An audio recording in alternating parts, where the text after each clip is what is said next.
Si vous avez un objectif en termes de physique, c'est-à-dire que si aujourd'hui vous vous dites ok, j'ai peut-être 5-6 kilos de trop, peut-être 7-8 kilos de trop et que vous voulez maigrir, ou alors à l'inverse, si vous vous trouvez trop mince et que vous voulez grossir, si vous voulez prendre de la masse musculaire, regardez vraiment cette vidéo parce que je vous assure que le concept que je vais vous partager, il a vraiment révolutionné les choses pour moi. Alors contrairement à ce qu'on veut nous faire croire, c'est tout à fait normal de vouloir prendre en main son physique, c'est tout à fait normal d'avoir une valeur au niveau du physique, de vouloir être fier de son physique.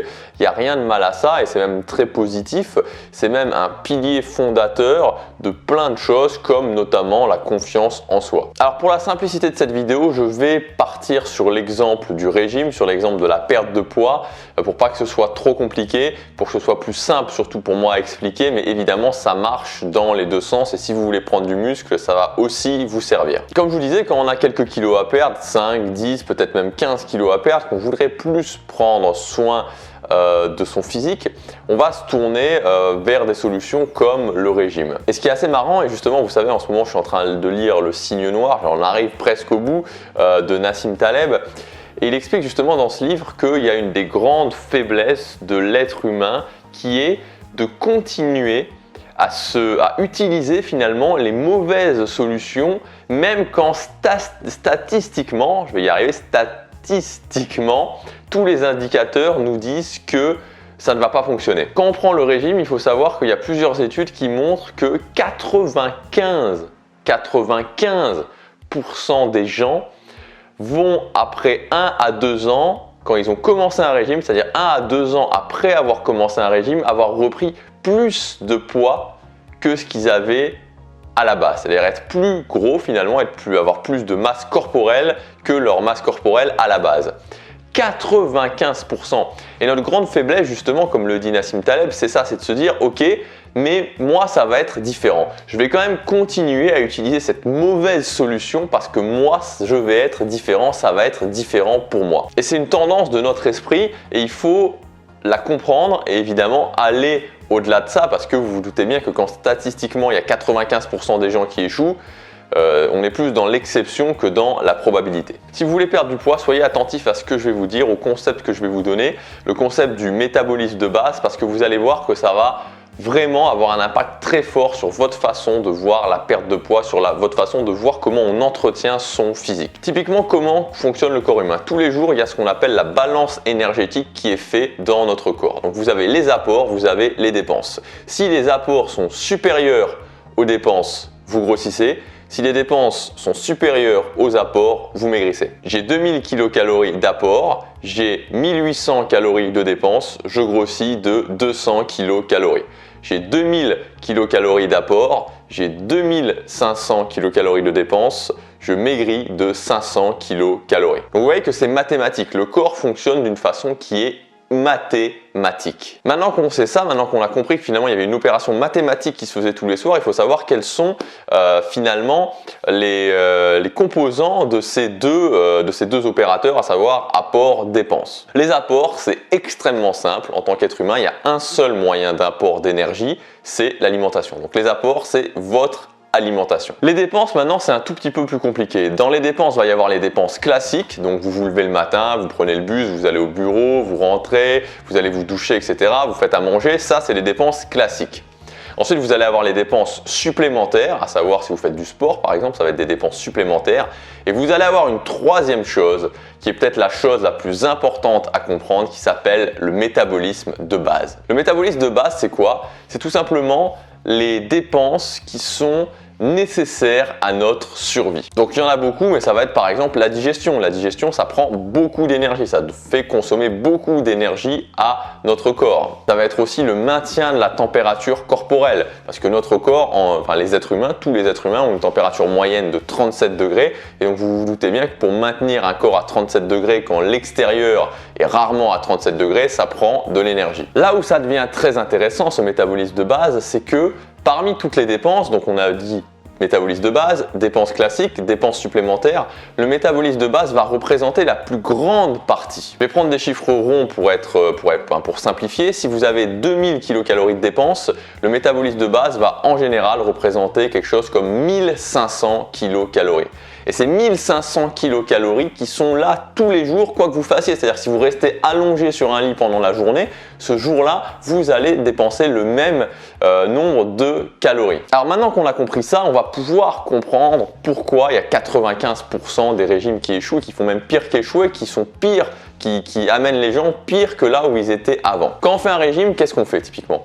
On va diminuer ses apports. On va diminuer ses apports parce qu'on diminue la quantité de calories qu'on prend, on diminue notre alimentation. Donc on va dire que quelqu'un qui est très motivé, qui habituellement mange pour 2000 kilocalories par jour, va les diminuer de 700. Il va faire moins 700 à son apport en alimentation. Au début, première semaine, deuxième semaine, ça va très bien se passer. Il va perdre du poids, puis à la troisième semaine ça va commencer à ralentir, puis à la quatrième semaine ça va en ralentir encore plus, à la cinquième semaine il va plus perdre, à la sixième semaine il va plus perdre, septième semaine il perd encore pas, il en a marre, il remange et il va reprendre encore plus de poids que ce qu'il avait pris avant. C'est ce qu'on appelle classiquement l'effet yo-yo. Mais qu'est-ce qui s'est passé? Pourquoi alors qu'au départ il avait fait moins 700 à son apport, pourquoi il s'est retrouvé à perdre, puis à perdre de moins en moins et au final à perdre plus du tout? C'est tout simplement ce qu'on appelle l'adaptabilité du métabolisme de base. Il faut savoir que c'est pas, encore une fois, et je vous le répète souvent, mais les 200 dernières années d'ère moderne qui vont changer l'évolution de notre corps qui a évolué ces peut-être 100 000 dernières années. Ce qui veut dire que quand vous faites moins 700 à votre apport, le corps se dit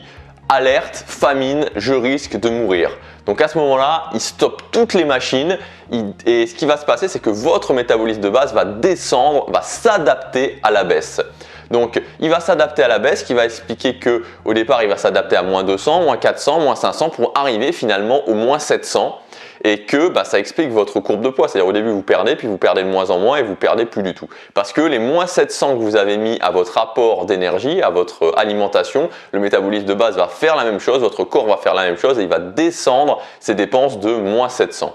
Ce qui explique que pendant les régimes, on a du mal à se concentrer, on est plus fatigué, on a du mal à faire ce qu'on fait habituellement. Voilà pourquoi les régimes échouent, tout simplement parce que votre corps s'adapte en même temps que vous adaptez votre apport d'énergie. Et ça, évidemment, tout le monde le sait, tous les gens qui conçoivent les régimes le savent très bien, c'est pas des imbéciles, hein, en plus c'est quelque chose de tout à fait basique, de biologie absolument basique, donc ils le savent tous. Mais voilà, ça continue de fonctionner parce qu'on exploite une faiblesse de l'esprit humain qui continue à utiliser des solutions qui ne fonctionnent pas, même si on sait qu'elles ne fonctionnent pas, tout simplement parce qu'on se dit peut-être que pour moi ça peut fonctionner. Alors maintenant, qu'est-ce qu'il faut faire? Parce que bon, savoir tout ça c'est très bien, mais qu'est-ce qu'il faut faire si vous voulez mincir, si vous voulez perdre du poids? Donc la première chose, ça va être de définir votre objectif. Donc je reviens pas dessus, on en parle souvent, définir quel est l'objectif que je veux faire, en termes de perte de poids, dans combien de temps, une étape, etc. Donc définir votre objectif. Et c'est la deuxième étape qui est extrêmement importante, ça va être de faire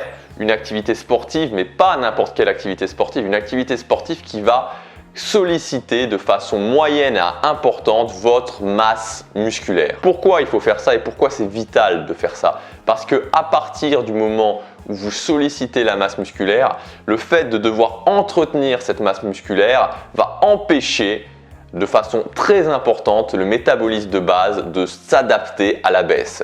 Dès que vous commencez à solliciter vos muscles, dès que vous commencez à soulever des haltères, il n'y a pas besoin de soulever 150 kg, juste soulever des haltères, même des petits haltères de 2-3 kg, dès que vous faites ça, vous allez cadenasser le métabolisme de base. Il ne va plus pouvoir s'adapter à la baisse. Ou s'il s'adapte, ça va être vraiment un minimum. C'est-à-dire que avant même de penser à changer son alimentation, avant même de penser à faire un régime, avant même de penser à n'importe quoi, il faut commencer par intégrer une petite activité qu'on appelle des activités à charge additionnelle pour solliciter votre masse musculaire. Donc les avantages, ça va être premièrement votre métabolisme de base ne va pas pouvoir s'adapter à la baisse. Deuxièmement, ça va forcer le corps à aller chercher en priorité dans la graisse plutôt que dans les muscles, parce que si vous ne faites pas justement ces activités, ça va être un carnage en plus pour votre masse musculaire, alors que si vous faites ces activités, le corps ira toujours chercher un minimum dans le muscle, mais il ira chercher en priorité dans vos réserves de graisse. Et troisièmement, qui n'est pas forcément lié au régime, mais qui va intéresser